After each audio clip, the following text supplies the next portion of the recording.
أعوذ بالله من الشيطان الرجيم. بسم الله الرحمن الرحيم. وإن من شيعته لإبراهيم إذ جاء ربه بقلب سليم إذ قال لأبيه وقومه ماذا تعبدون أئفكا آلهة دون الله تريدون فما ظنكم برب العالمين فنظر نظرة في النجوم فقال إني سقيم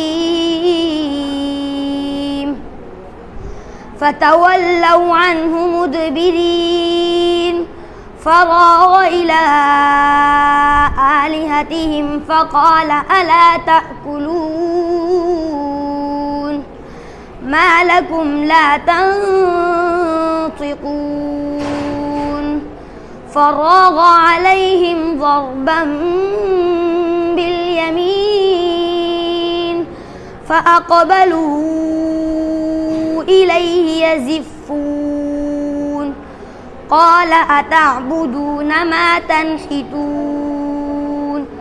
والله خلقكم وما تعملون قالوا ابنوا له بنيانا فألقوه في الجحيم فأرادوا به كيدا فجعلناهم الأسفلين وقال إني ذاهب إلى ربي سيهدين رب هب لي من الصالحين